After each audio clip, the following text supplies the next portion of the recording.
Hello, and welcome to this week's episode of our mindfulness practices. I'm glad you're here with me today.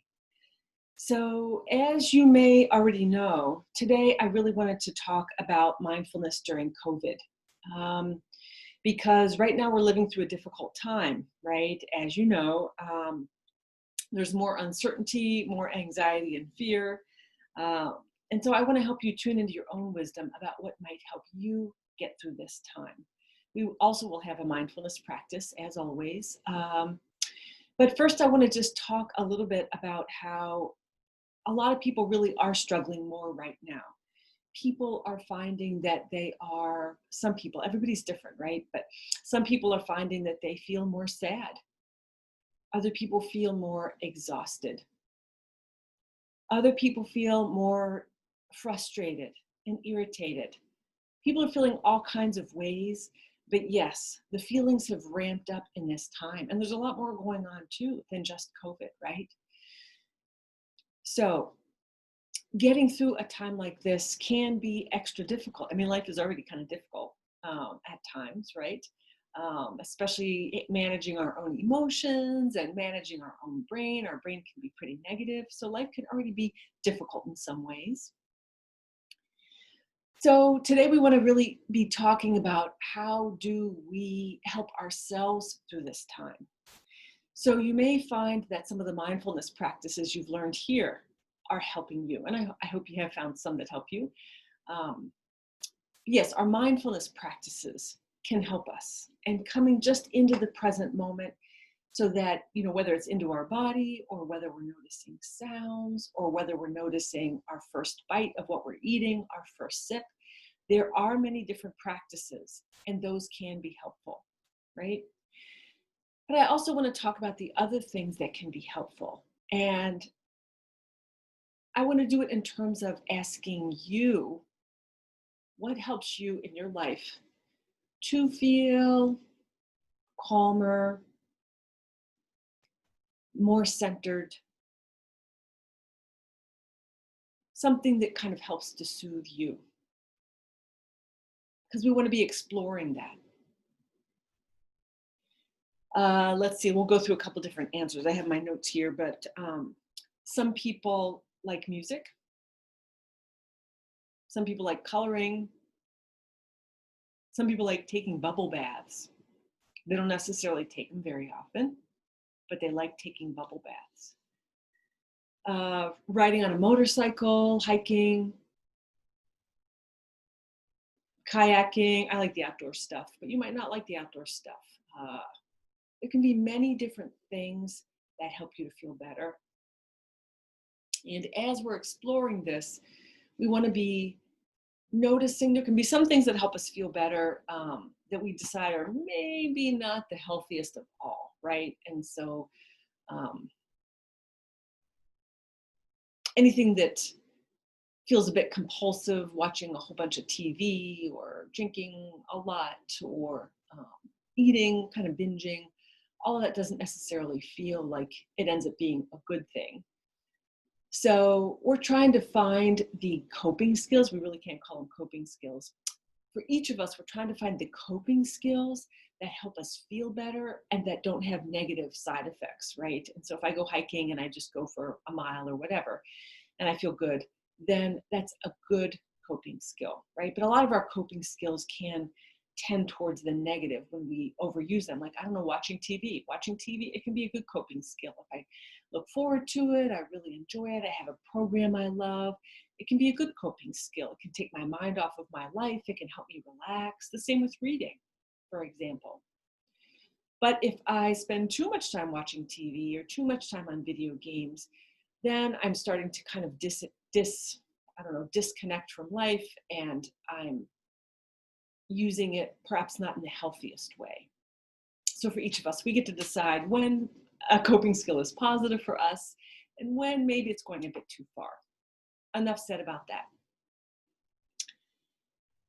Let's come back to the things that help you feel more calm.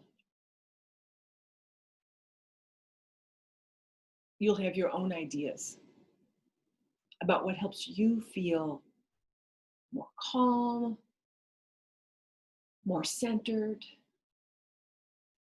maybe more grounded, less upset, a hot shower, an extra long shower, a conversation with an old friend. You have an idea about what helps you.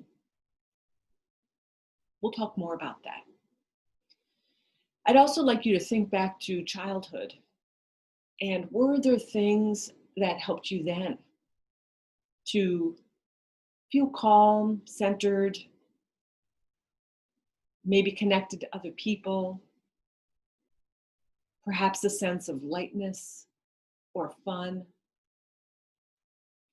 swinging on a swing? So we're trying to remember, we're not all able to practice these things, right? I mean, you could have some physical issues and you can't go swing on a swing, right? But that is kind of what I'm going to suggest. But right now we're going back to childhood and really thinking about what are the things that you used to enjoy? Being around horses.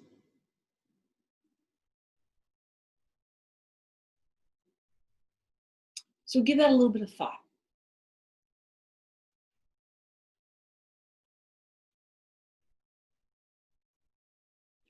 Skipping stones, playing pranks on people. I kind of like that one.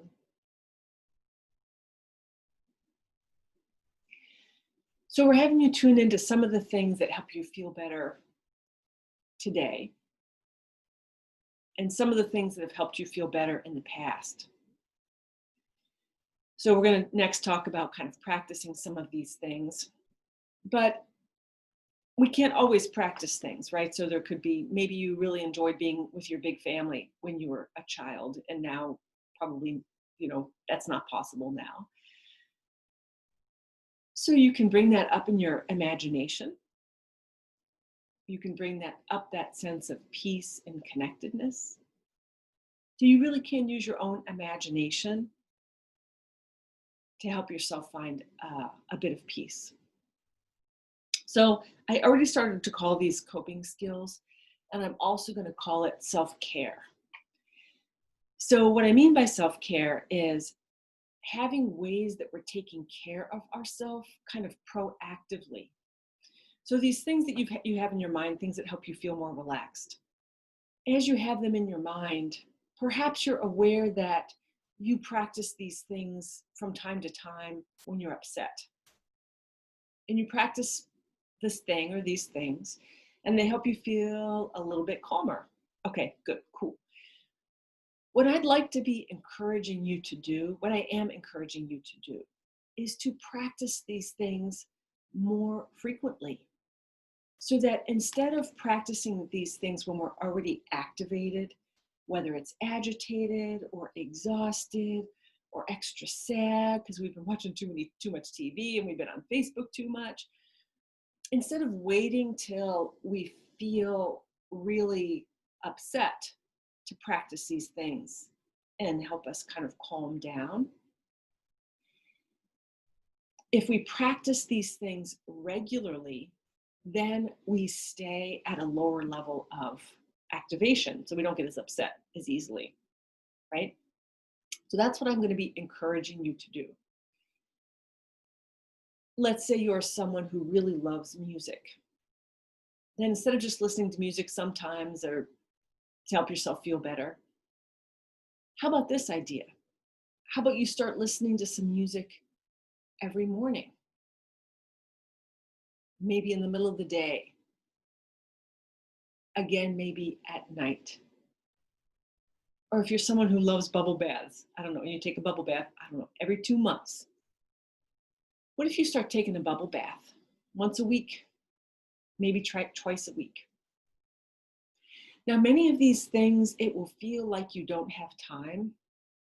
Like it's just impossible. Like there's no way I have time for that. And some of you may have time, right? But anyway, whoops. If you feel like you just don't have time, I don't mean to be here and to argue with that, because you know your life much better than I know your life, of course. But oftentimes in our mind, we don't really understand how important relaxing is and taking time for ourselves. As we do take time for ourselves, we feel calmer, we stay calmer, we feel less overwhelmed in whatever way you get overwhelmed, right? People get overwhelmed in different ways. Some people get sad, some people get frustrated, some people get angry. We get overwhelmed in different ways. But practicing these things regularly can help you get less overwhelmed, feel a little bit more steady, a little bit more stable every single day.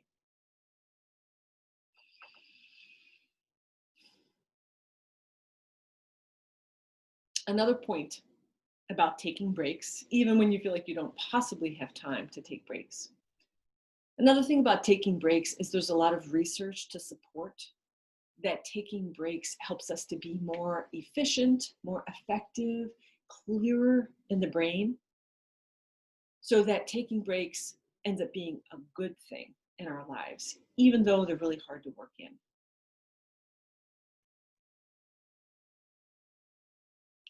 So then, of course, during this time of COVID, taking breaks to take care of yourself and to practice whatever you want to practice or whatever you know helps you to feel more centered, these practices are even more important now during COVID than they were before.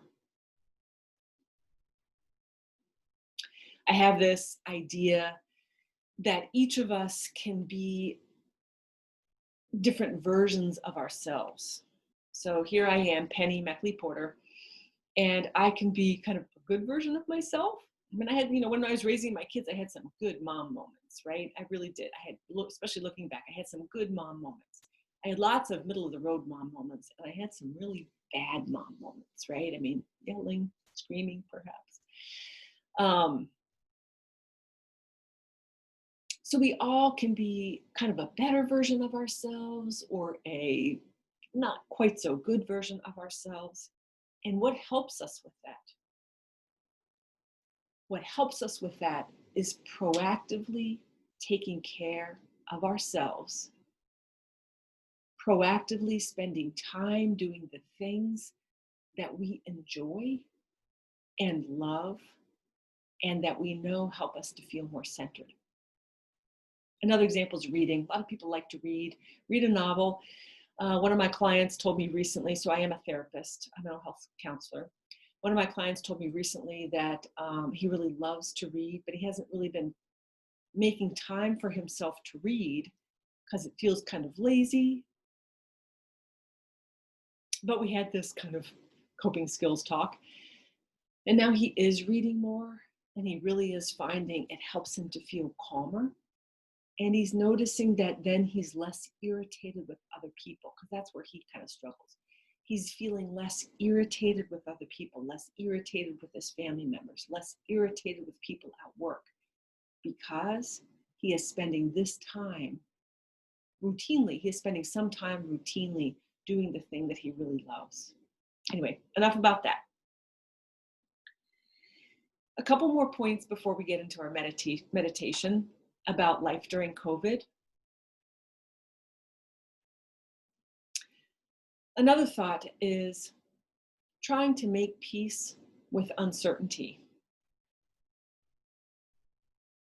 It really is difficult. Naturally, we as human beings, we are more comfortable when we have answers and less comfortable when we don't have answers. Answers feel good, they feel concrete, they help us plan for the future, they help us know what to expect. Answers feel good. And during this time of COVID, we have fewer answers. And then the answers keep changing. I don't know. Are your kids going to go to school? Are they not going to go to school? I don't know. Maybe they're not going to go to school for the first month. Maybe you have a choice. I won't get into all that. But we don't have enough answers right now. How long is COVID going to last? How bad is it going to get in our community? So many questions. I won't even say all the questions. And so part of the challenge these days is getting more comfortable with no answers. So that part of us that wants answers. For me, it feels like this. For me, it's kind of almost like when I think about my body and how my body feels. When I think about it, when I feel my body, when I want answers, there's something like this. It's like a forward urge and almost a grasping and wanting answers. As I can be aware of that in my life, I can do my best to relax, to recognize I don't have answers. I don't know exactly when I'm going to have answers. It's something I can't control. And then I do my level best to set that urge aside, that urge to need answers. I do my level best to set it aside and go on with my day. Yeah, it's easier said than done. It's not always easy to do, but it's an idea worth pursuing and practicing. All right, one more thing, and then we'll get to our meditation. That is worst case scenario thinking. Many of us struggle with worst case scenario thinking, so our mind goes off to the worst possible thing that we could imagine with regard to any area of our life. We can notice that in ourselves, and actually it doesn't end up being productive. Like for each of us who do worst case scenario thinking, sometimes we have this idea that it can be helpful because then we'll be prepared for the worst case scenario. There's a lot of research in this area too. It's an area of anxiety. There's a lot of research, and thinking about the various worst cases that could potentially happen and thinking about what we might do and how we might act in those situations, it ends up getting us highly anxious, and it doesn't end up helping us to be prepared for those situations. Like I said, there's a lot of research into it. But the reason I bring up the worst case scenario thinking today is because we can struggle with it, and then we can have other people in our lives who struggle with it. So one of my clients, another client was telling me a story recently about where she works.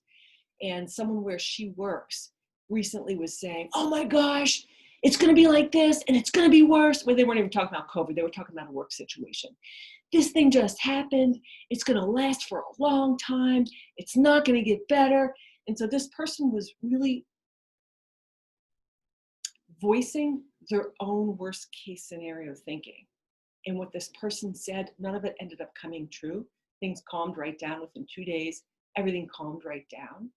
But my client was noticing how much she had gotten caught up in the other person's worst case scenario thinking.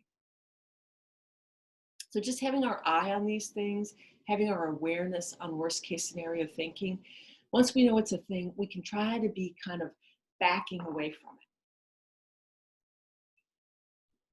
So that's a lot of talking about living with COVID. Normally I try to do a little bit more mindfulness than this, but I did want to address these things today.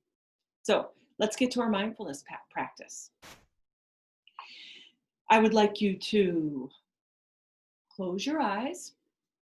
Hopefully you're already sitting comfortably in your chair, closing your eyes, bringing your awareness to your breath. The inhalation, the exhalation.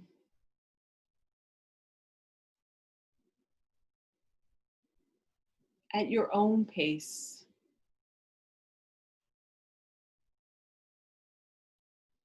Relaxing your body into your chair so that the chair is supporting you. Relaxing, sinking in.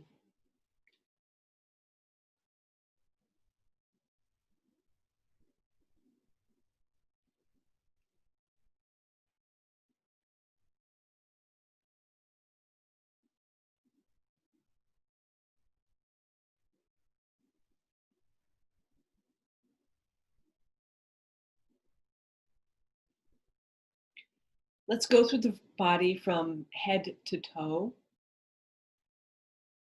Relaxing, allowing the body to soften, kind of like butter softens when it's out on the counter. starting at the top of the head, softening past the eyes and ears, softening to the nose, mouth, jaw, and neck, softening down through the shoulders, upper arms, upper back, upper chest, softening down through the arms, the area of the elbows, and mid-torso, softening, forearms and hands, softening, lower torso into the pelvic area, softening the thighs, top, bottom, front, back, softening the knees, softening the calves and shins area, softening ankles and then feet,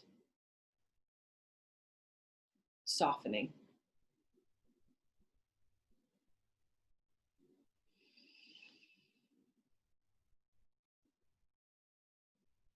Now I would like you to bring your awareness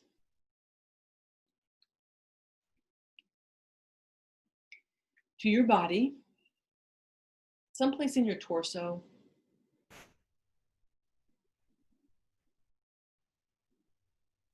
and I'd like you to think about in your own life, wanting answers,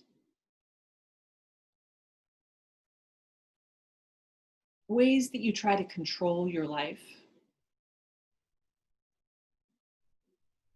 perhaps wanting answers, wanting other people to be more serious about COVID, wanting your family to do things a certain way, wanting things to be a certain way at work.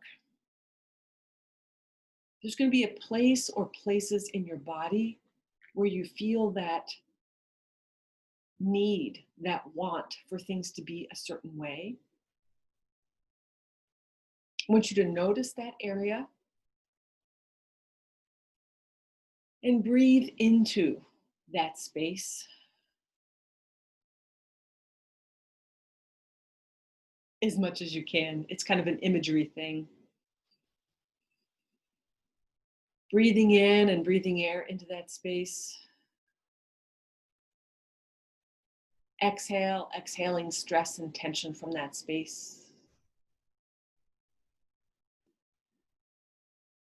Kind of melting that area. Or letting this need for things to be a certain way kind of just fall away. Melt away, drain away.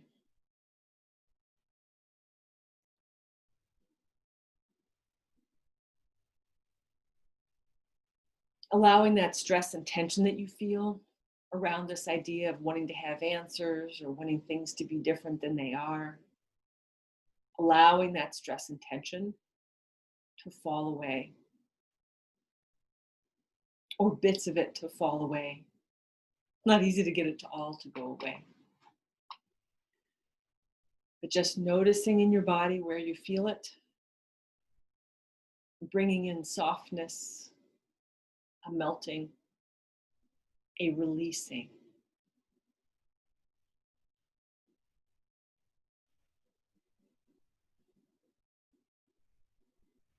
Coming back to your breath, it's about time to wrap up.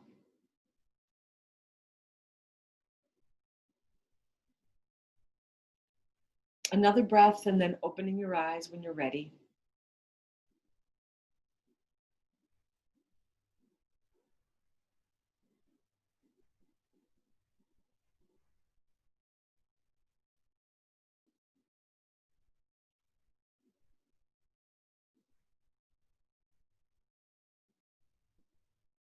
Thank you for joining me today. I've recognized I don't always even say what my name is. So my name is Penny Meckley Porter. I live here in Erie, PA, and I am the founder of Thrive Therapy Space. It's a co-working space for therapists. And I'm really enjoying partnering with the Jefferson Educational Society today and every Friday to bring you mindfulness practices. I hope you will find our other mindfulness practices on the Jefferson Educational Society Facebook page, on their website, and also on their YouTube channel. And I hope to see you again next Friday. Thank you.